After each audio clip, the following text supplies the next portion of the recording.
New York has a new mayor, Zohran Kwame Mamdani.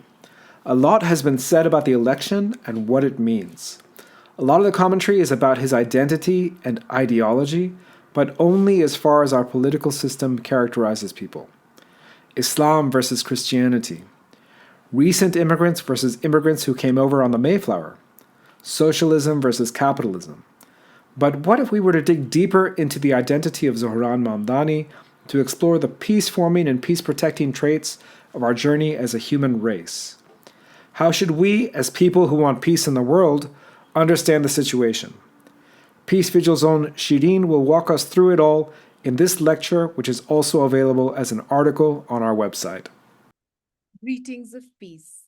I'm Shireen, and today we're going to be discussing Zohran Mamdani's win as the mayor of New York City. It is a win that is historic on many accounts. Only time will tell, of course, how much he does to fulfill the promises he has made. But he certainly has the support and hope of a very large number of people. My lecture today to you is about some specific aspects of Zohran Mamdani's identity and politics that encourage me as a peace educator. The first thing that we're going to talk about is the identity of Zohran Mamdani from a religion and region point of view. Let us begin by examining a basic flaw in the understanding of identity that we work on as peace educators. It is the categorization into either or.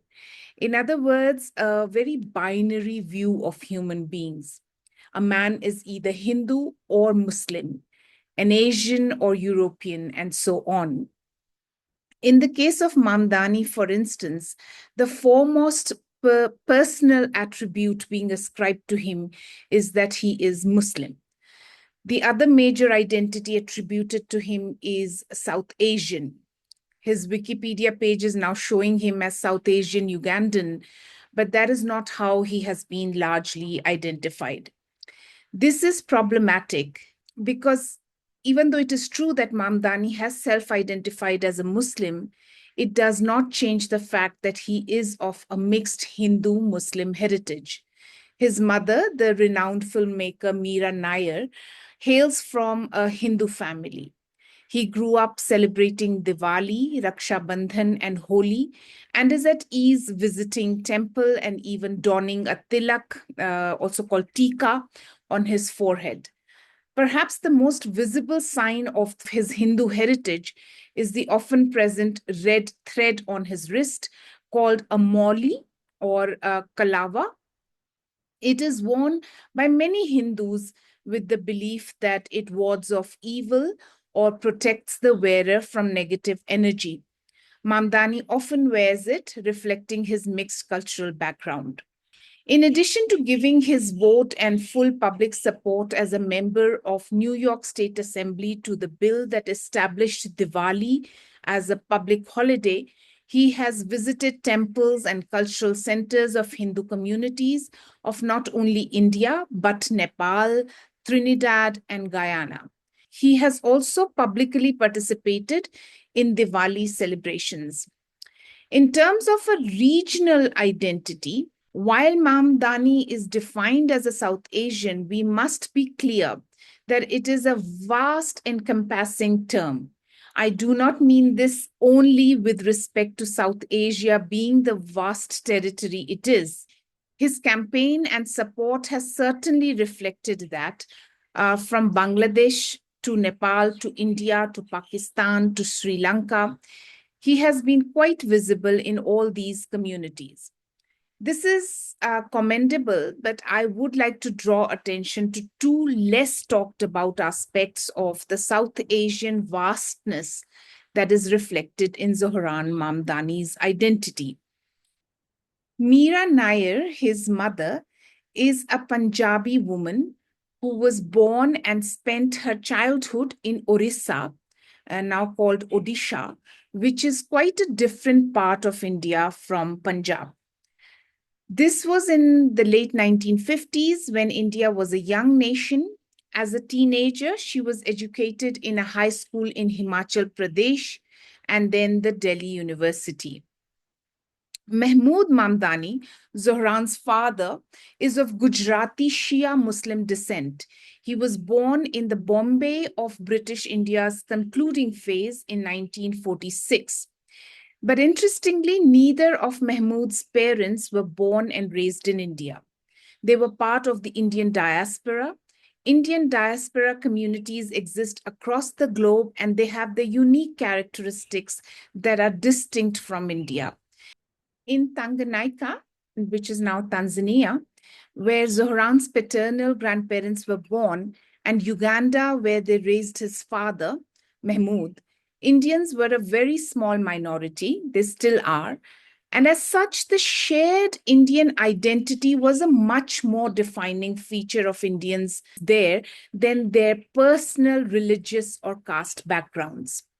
This, coupled with the fact that the racist policies of the British instituted segregation and a racially tiered society, both in Tanganyika, now Tanzania, and Uganda, led these diaspora Indians to develop a very different sense of identity than Indians in India. While India was also ruled by the British, Indians were the majority there. Whereas in African countries, they were tiny minorities, as I've mentioned, and with their own complex relations with the Black majority. Additionally, while India achieved independence in 1947, Tanganyika, Tanzania now, and Uganda became independent in the early 1960s. This meant that Mahmood Mamdani grew up in a legally enforced, racially segregated country, which means separate housing, separate schools, separate entrances, exits, benches, water fountains, toilets, and so on. To this interesting mix of Punjab, Orissa, Himachal Pradesh, and Bombay, as well as Dar es Salaam and Kampala in East Africa, one must also add the influence of some time spent in Cape Town, South Africa, where Zohran and his parents lived for a while. This was actually just a couple of years after South Africa gained freedom from apartheid. This is significant in understanding the worldview that Zohran Mamdani was exposed to. Significant is also Zohran's middle name, Kwame, in understanding his upbringing. Francis Kwame Nkrumah is a highly respected name from the anti-colonial struggles of our world and in the building of a post-colonial society as well. This Ghanaian leader fought bravely against colonialism, advocated for Pan-Africanism, led his nation post-independence with socialist policies of a welfare system, community support programs, building educational and healthcare institutions, railway and industry, and promoting unity across tribes and nations. In Zohran Mamdani's middle name, Kwame, we find the appreciation and dream of a world that is free of the bondage of colonialism and full of promise to provide better lives for all who were disadvantaged due to this bondage. And finally, we must remember that the longest part of his life has been spent in the US. Of course, the fact that both his parents studied in the US, his father at the universities of Pittsburgh, Tufts, and Harvard, and his mother also at Harvard, link him to the US even prior to his moving there at the age of 7. He has lived in the US since and is now 34.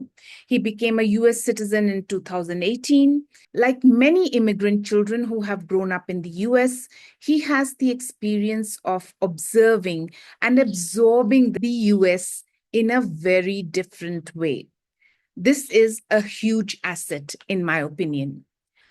Having understood the diversity of his upbringing in terms of religion and geography, and also touching on some of the politics he was exposed to, let us now pay attention to some specifics of his politics from our peace perspective. We are going to divide this into human dignity, inclusivity, and anti-bullying. As I said at the beginning, only time will tell. what Mamdani does going forward, but analyzing his politics from the actions he has taken in his short but impressive political career, his mayoral campaign and post victory statements, and also his political views as a university student, I can ascribe three very recognizable values. The first is human dignity. A politician whose primary concern is for his working class constituents to be able to live with dignity is commendable.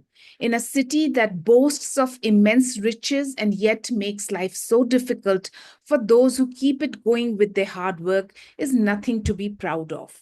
Affordable housing and transport, collective bargaining power at work, healthcare, and childcare are not luxuries.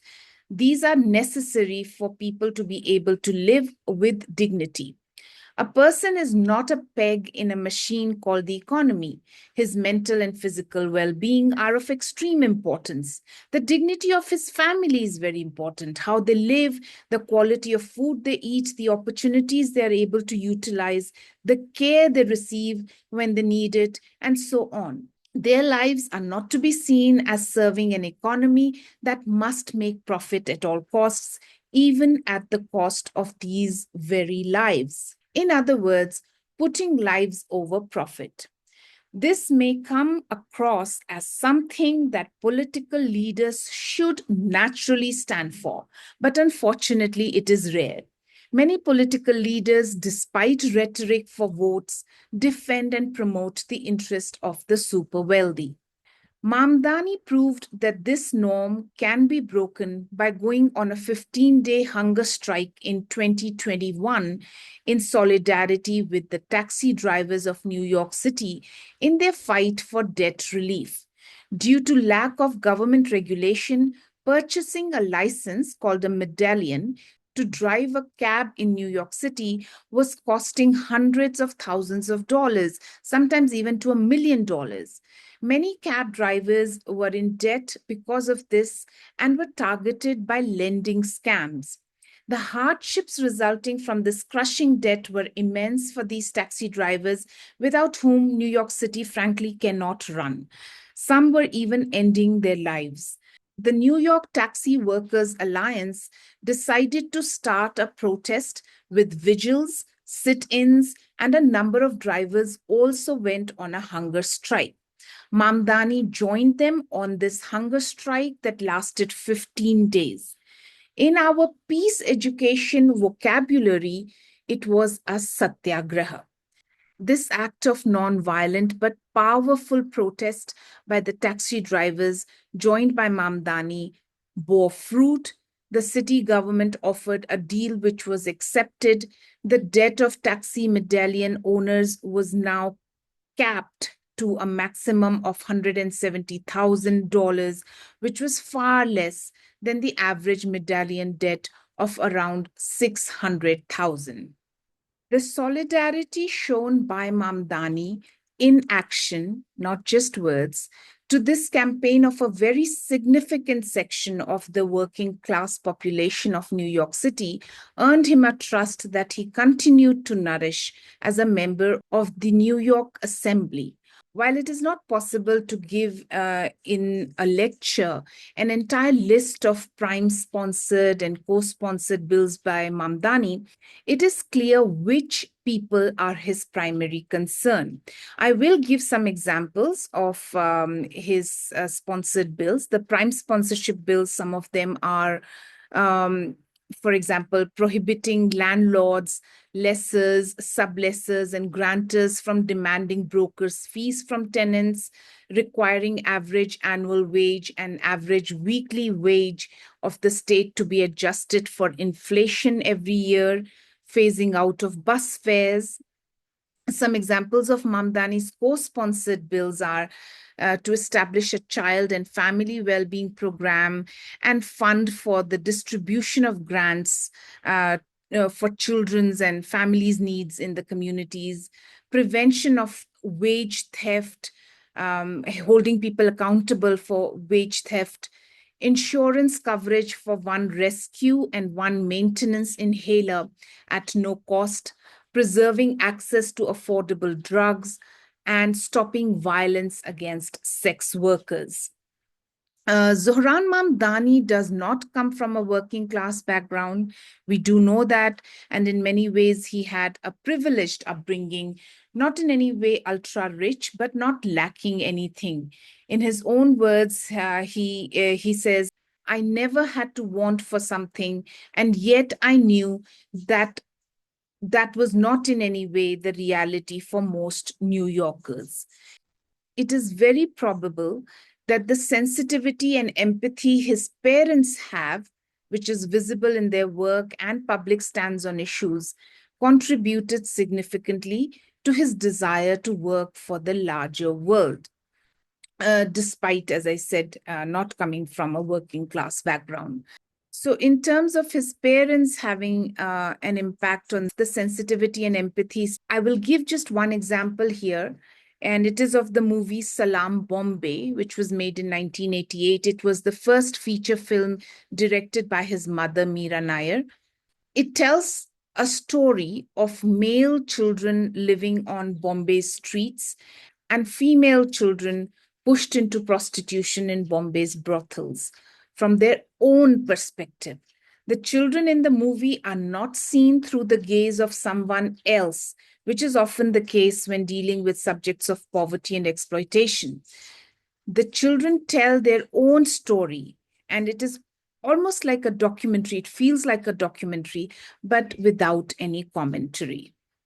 The next thing I would like to discuss in his values are inclusivity. I have already talked about the mixed nature of Zohran Mamdani's personal heritage, and in my 3 decades of work on peace, it is firmly a positive feature for society. When our identities are mixed and we have been taught to appreciate and celebrate them, we become inclined to inclusivity by default. The very simple reason for it is that we do not see ourselves as either or. This brings me back to the initial discussion of the binary understanding of identity. A mixed identity is a direct challenge to such an understanding, that this binary understanding.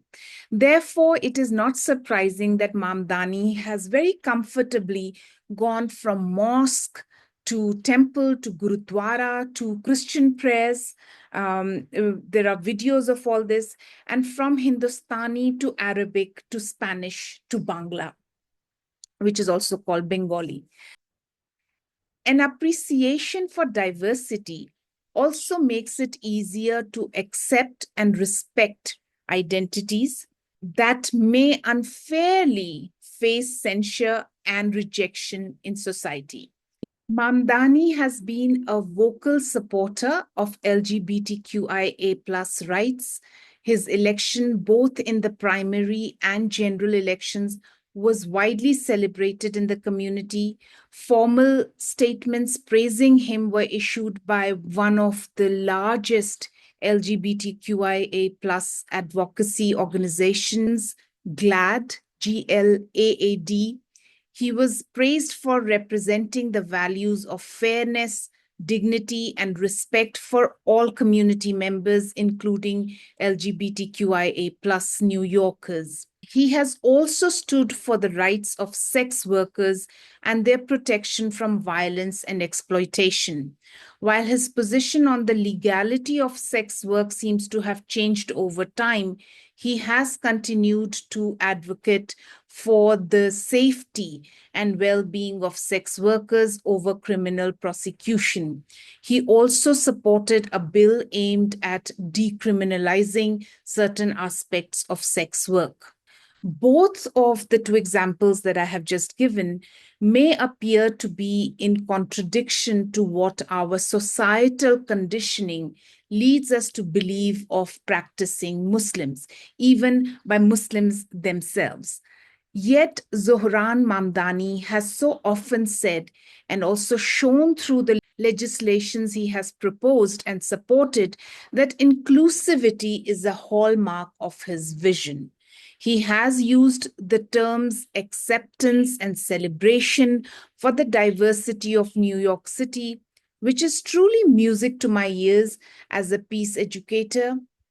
It has been my endeavor to teach that difference, which can be both diversity and disagreement, is to be accepted and celebrated as a precondition for peace. Tolerance is not enough. This, however, does not mean that a non inclusive, bigoted, oppressive, and exploitative setup should be ignored or not protested just because it happens to exist. Therefore, it is not only normal but imperative that an inclusive person stands against any system which discriminates and denies rights to people based on a perceived understanding of superiority and inferiority. It is only natural that a truly inclusive person will stand against Israeli apartheid and for Palestinian rights. This brings me to the last but not the least of the values being discussed. Anti-bullying. That's the next value we're going to be discussing. Having unlimited power that has no accountability is one of the most dangerous things for the world. An example could be a head of a state and his cronies who decide the fates of their country people with unbridled executive powers. They can arrest people, take their jobs away, and do away with social support programs that help the vast majority. It could also be a government that does the same to other people, people of other nationalities or countries. With military might, it can control other countries with no fear of accountability for such actions. In both these cases, we find that the perpetrators do not like to follow rules and regulations. Whether it is the law of the land or international law, they want to do away with it. They bypass legislatures and go straight to barking orders. And they try to dismantle international organizations that could challenge their acts of aggression. Anyone who wants peace in society knows that where there is no recourse to justice, there can be no peace. Indeed, the oft repeated no justice, no peace is the most precise way to describe it. It is actually the duty of elected representatives, along with the members of the judiciary, to ensure that no person or a select group of people can rise above the law or change it altogether to make their bullying legal and also long term. It is here that the importance of legislators like Zohran Mamdani cannot be overstated. Even his declaration to run for office is a challenge to bullying. A non white immigrant man who clearly states that he is Muslim and wants to be the mayor of New York City is surprising to say the least. With a federal government that is blatantly racist, anti immigrant, and Islamophobic, he knew well what filth it would throw at him. The fact that the tragedy of 9/11 is inextricably linked with New York City only made this more inevitable. In addition, several bigwigs of his own party were slow in endorsing him or stayed silent about his candidacy despite his landslide victory in the Democratic primary in June. As if this wasn't enough, some decided to even support the disgraced governor, Andrew Cuomo. A reminder that Cuomo had to resign from the governorship of New York amid sexual harassment allegations. But Zohran Mamdani persisted, and despite the vile propaganda against him from the presidency, the Republicans, and some from his own party, he did not dilute his message of justice and dignity for all and respect for diversity. In fact, he went beyond it to challenge even international bullying by Israel, supported by the US government. Let us look at now Palestine, the question of Palestine. One might ask why Palestine should be an issue in a mayoral election in the United States. The most simple and straightforward answer to that is that nearly every cent given to Israel by the United States comes from American taxpayers. Therefore, they have the right to know where their candidates stand on foreign policy so they do not end up supporting someone who is paying for a genocide with their money. Going even deeper, of course, are 1,000 moral and legal arguments one can put forth to make Palestine an issue wherever the two major political parties of the US fight an election. This is even more important since both Republican and Democratic leaders have been shamelessly canvassing for Israeli apartheid and mass murder. I can unfortunately give numerous examples, but one statement from Cuomo, remember he's a Democrat, will do for now. He said, if you boycott Israel, New York State will boycott you. Well, the people of New York decided to boycott Cuomo instead in favor of a candidate who has clearly spoken for legal action against Israel for crimes against humanity on the Palestinian people. Perhaps this should not come as a surprise, given that hundreds of thousands of people have marched in just the last 2 years on the streets of New York City in support of Palestine. And if we go back in time, how many people have come out in marches in support of Palestine, the number's even larger. And just like in these marches, the people who voted for Mamdani have been a mix which includes Jews. It is indeed heartening that despite the propaganda which uses ethnocentric identity politics to create fear and hate, 1/3 of the Jewish voters who turned out to vote voted for Mamdani. This is definitely a verdict on his pro-people agenda as opposed to the pro-ultra-rich agenda of his opponents, which has trumped any hate politics at play. But we can't ignore that it is also a verdict on his open opposition to fascism, both at home and abroad. And this opposition to fascism also becomes clear through another example, his stand on Hindutva. The way many Indian Americans came together to support him is something that we should be talking about. Mamdani has been a strong critic of India's Prime Minister Modi and his government's anti-minority policies and human rights abuses stemming from the ideology of their fascist mentor organization RSS, which is Rashtriya Swayam Sevak Sangh. As a result, and simply by virtue of being a Muslim, the supporters of Hindutva, the right-wing philosophy of the RSS and Modi, actively campaigned against him. They called him a jihadi, an Islamist, anti-Hindu, and anti-Indian. A recently formed group, Indian Americans for Cuomo, hired a plane to fly a banner over New York City with the words, "Save New York City from global intifada, reject Mamdani." Despite this, many Indian and Desi means anyone from the Indian subcontinent.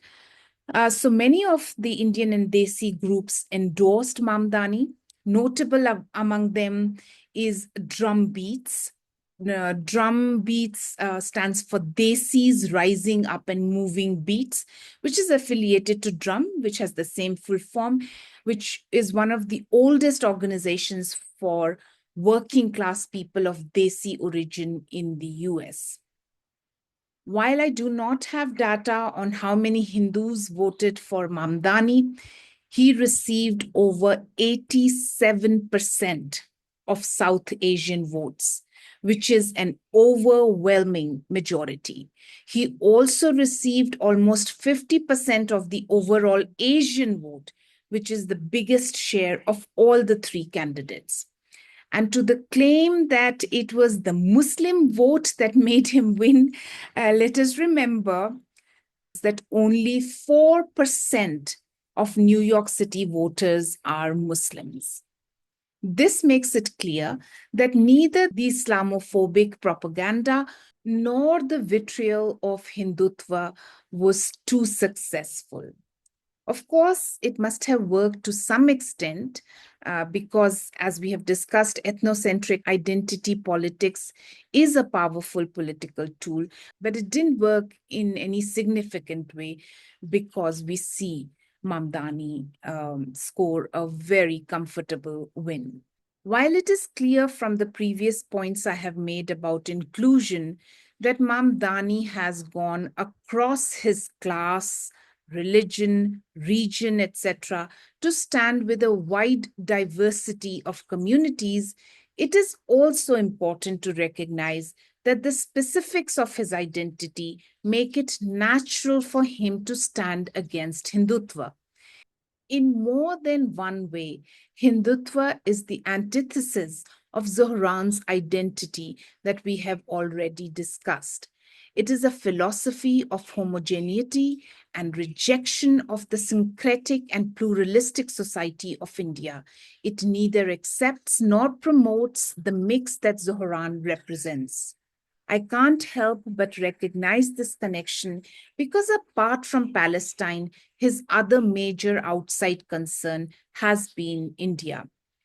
He has spoken about the pogrom of Muslims in Gujarat in 2002. He has strongly criticized the Citizenship Amendment Act, CAA, under which the Modi government targeted Muslims in an attempt to make them second-class citizens. The Ugandan and South African connection further intensifies this for him. As discussed, both these countries followed racial profiling, which determined what rights you had. And CAA is an example of the same idea in the present times. Mamdani has also highlighted the plight of student activists who have been in jail for years for protesting CAA and defending the secular and democratic constitution of India. Just ahead of Modi's 2023 visit to the US, when the media spotlight was going to be on him, Zohran spoke to a gathering in New York that aimed at highlighting the rising fascist tendencies of the government of India. Zohran read aloud from Umar Khalid's prison diary. Umar Khalid is a student leader who has been in jail since September 2020 for protesting CAA. Umar Khalid is seen as a symbol of the struggle to save the constitution, which emerged from the anti-colonial struggle of the Indian people who united across religious lines. This constitution and the pluralist heritage behind it are under threat because of the current government's policy of religious nationalism. And now we come to the conclusion and certain crucial words of caution that I would like to mention here. So, in conclusion, the thing that we want to highlight is the hope. And really, my biggest hope for peace from Zohran Mamdani's win is that he represents peace establishing traits of our journey as human beings. Elected to a high profile job in a very diverse city with not too distant memories of a tragedy that fueled hate, divisions, and wars, is a person whose identity gives us hope for peace. This hope is multiplied significantly because of his commitment to economic and social justice.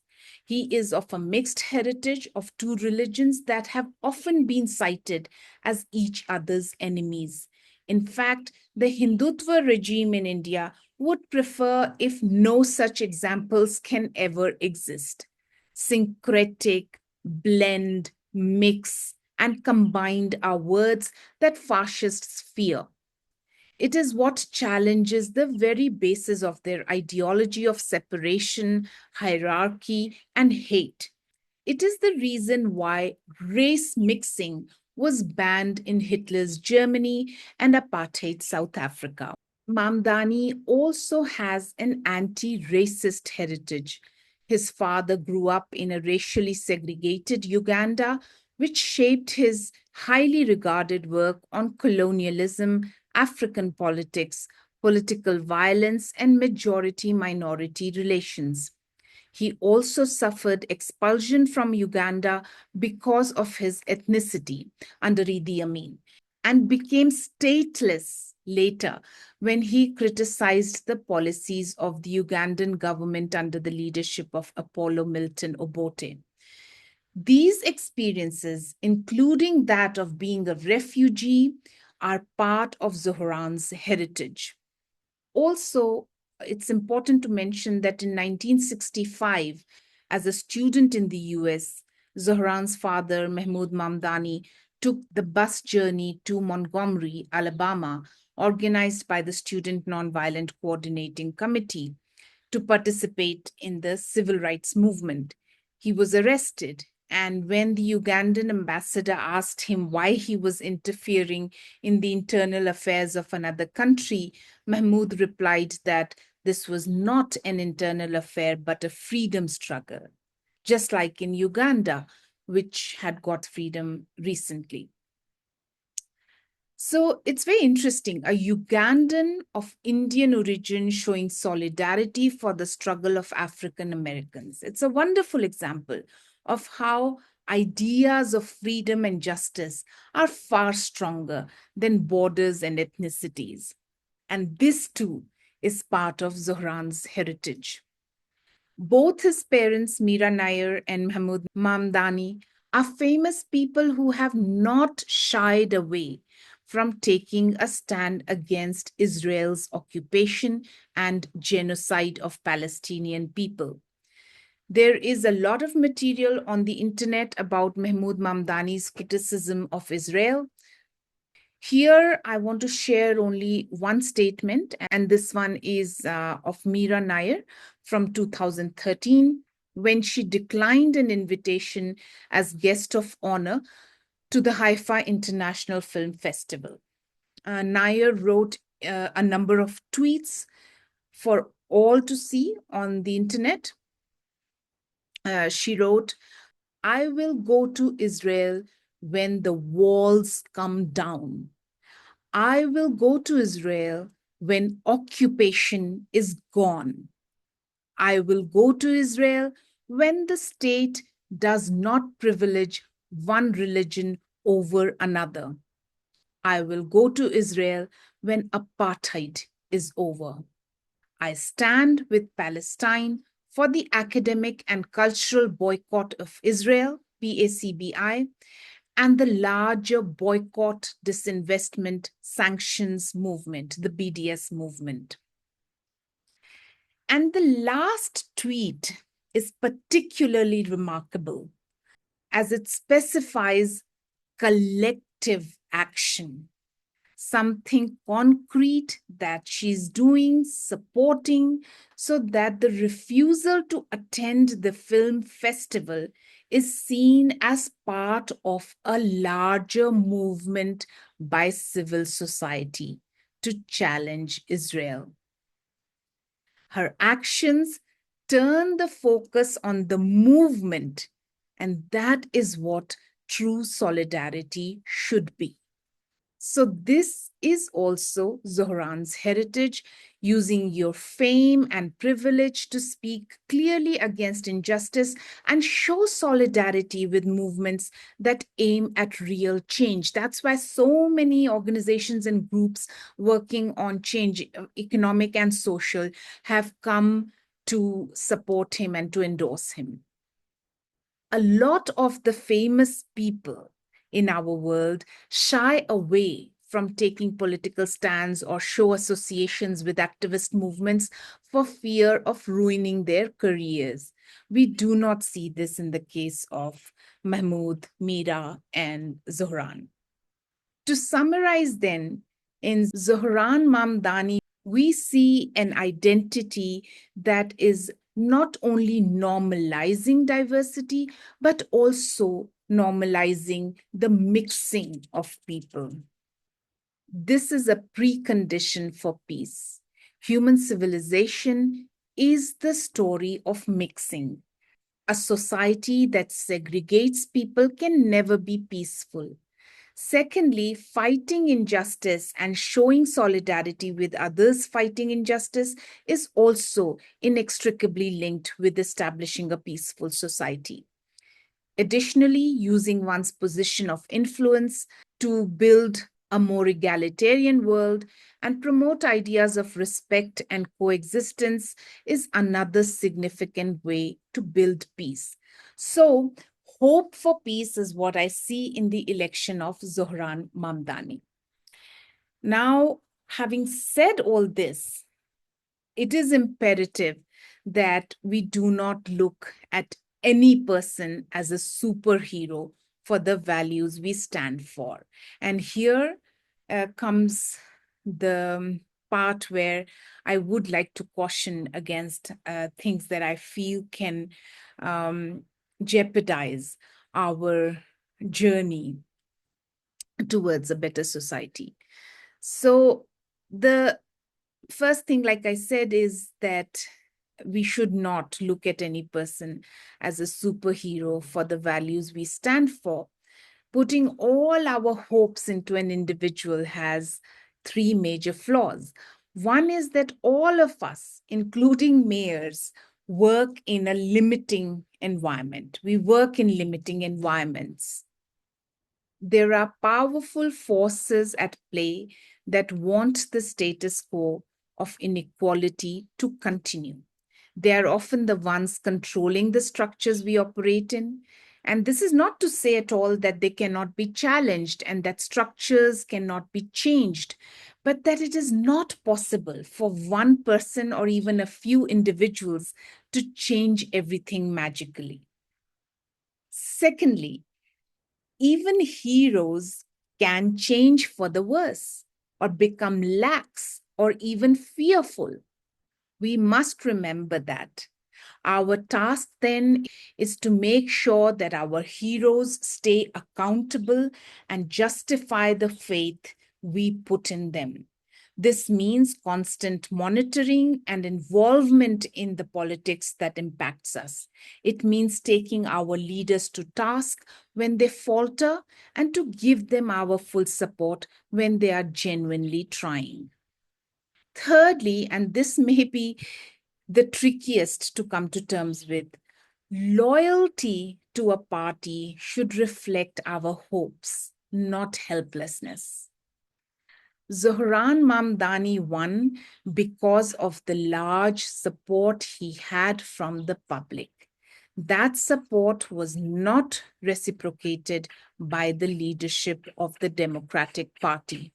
The last two Democratic presidents, Barack Obama and Joe Biden, did not endorse him, despite his win in the Democratic primary. Just to be clear, this is a candidate that was voted by Democratic voters as their choice for representing them. The Democratic presidents did not show their support for the verdict of the Democratic base. Unsurprisingly, both of them had messages of praise for Mamdani after his win in the general election. Highly shameful also is the conduct of all those Democratic leaders who actually endorsed or showed support for Andrew Cuomo. This is a disgraced Democratic mayor who had to resign because there was no way he could have defended himself against the scandalous allegations of sexual misconduct against him. He earned the endorsement of ex-President Bill Clinton, who, we must remember, was impeached by the US House of Representatives on charges of perjury to a grand jury and obstruction of justice related to a sexual harassment lawsuit and a sex scandal. The former Secretary of State, his wife Hillary Clinton, also endorsed Cuomo. The House Democratic leader and leader of the House Democratic Caucus, Hakeem Jeffries, did not support Zohran Mamdani in the primary and did not endorse him even after he won the primary. He ultimately gave a last minute, cold, reluctant looking endorsement. And we must remember that he's also coming from New York. He is representing that part of the US. So it is even more baffling because obviously the public there is clearly saying that we want Mamdani, but Hakeem Jeffries is saying no, and is then finally saying yes in a very reluctant way. The Senate Minority Leader Chuck Schumer did not endorse Mamdani at all. The House Democratic Whip, Catherine Clark, also did not. These three that I have just mentioned hold very important formal official positions in the party, and their actions send out a message. They say a lot about what the party leadership is thinking. And of course, the two latest democratic presidents also are sending out a message, and they're very important because they are the democratic presidents that have been in power in recent times. The exception to this was the Democratic National Committee chair, Ken Martin, who hailed the victory of Mamdani in the primary election, and he also endorsed him for the general election. The point here is not that there cannot be disagreement within a party leadership about who is the best to represent the party in the legislatures of the country. The point is that the vote and the clear stand of the Democratic base in favor of Mamdani was ignored and even belittled by many of their leaders. Why is the big question, which I will discuss in a minute. Mamdani did get the support and endorsement of other Democratic leaders, but the two I would like to mention are Senator Bernie Sanders of Vermont and Representative Alexandria Ocasio-Cortez, AOC.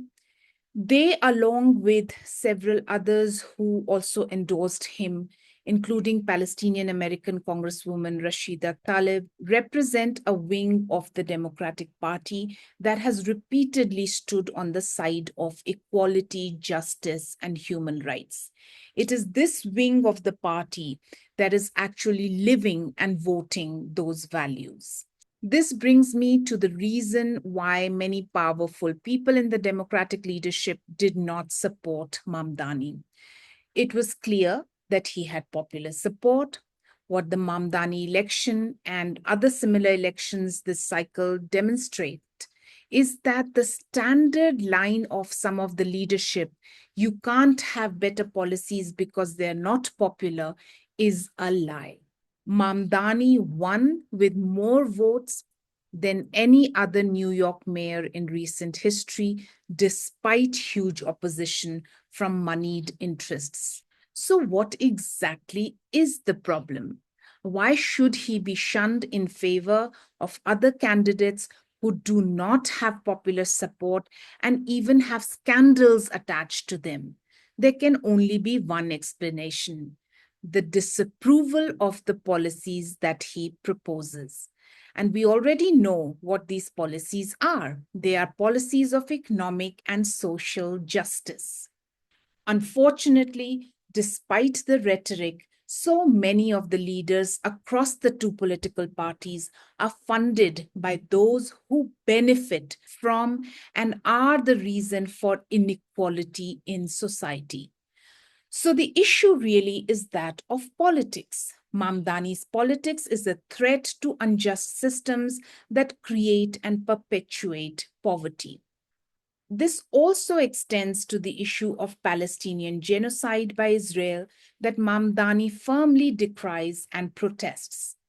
So many in the Democratic Party's leadership are unwilling to even empathize with the Palestinian people, let alone acknowledge that a genocide is being committed by Israel and with the full support of American arms and money. The reason for this is clear.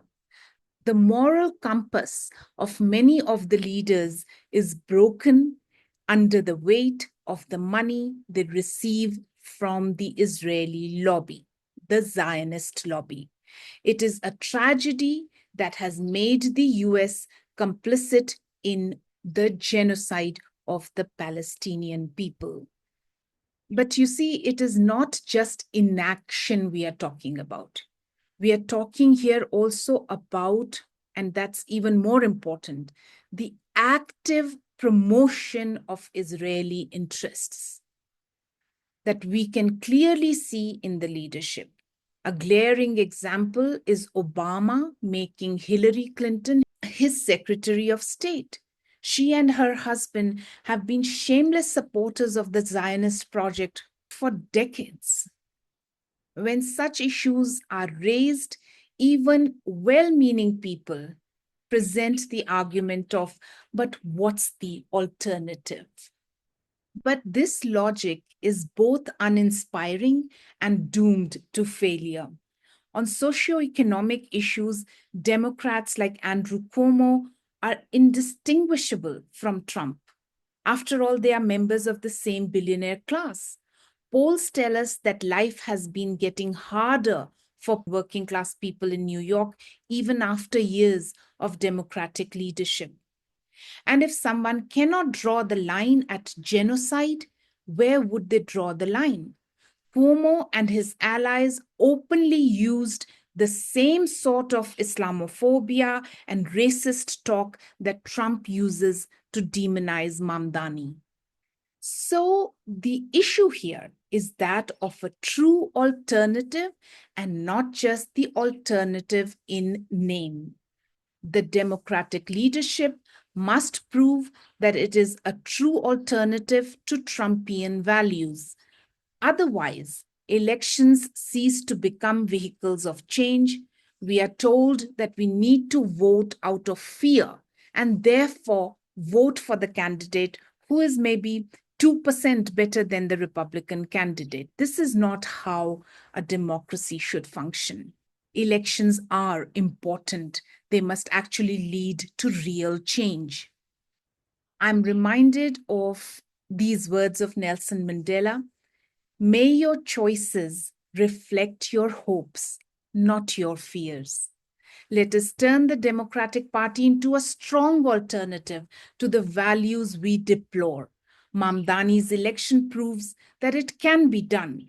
Let us push our leaders to do what is right rather than just voting for them out of fear of Republicans. One more important thing that should be kept in mind is that our support for any candidate must always be on merit and not on artificial associations of religion, skin color, and so on. In short, a man of color is not necessarily anti-racist. A woman who comes from a working class background is not necessarily pro-poor. The support for Mamdani is not because he's a brown immigrant, even though that is impressive as well in the kind of political environment we live in, but because he represents all the specific traits we have discussed in this lecture. And lastly, in the list of cautions, affecting change is a multifaceted and multi-layered effort that requires the involvement of many people, not just heroes. As a peace educator, I often remind people that each one of us is a peacekeeper and peacemaker if we decide to be. Each one of us has the potential to make the world better. No genuine effort is without value. Keep fighting for justice and peace in whatever capacity you can. In the end, we are all answerable to our own conscience. I hope that this lecture on our position as an organization committed to peace will give you food for thought. And I send you greetings of peace with Peace Vigil's motto, peace needs all of us. This is so we remember that good things happen too. This is so we remember that good things happen. You've been listening to Shireen, Peace Vigil's co-director. Peace Vigil works on peace education. We create resources for promoting happy coexistence of diversity in our world. Storytelling, songs, workshops, lectures, and drama. We employ all these engaging tools to protect and promote peace in society. If you like this video, give us a thumbs up and subscribe to our channel for peace-building content. Remember, peace needs all of us.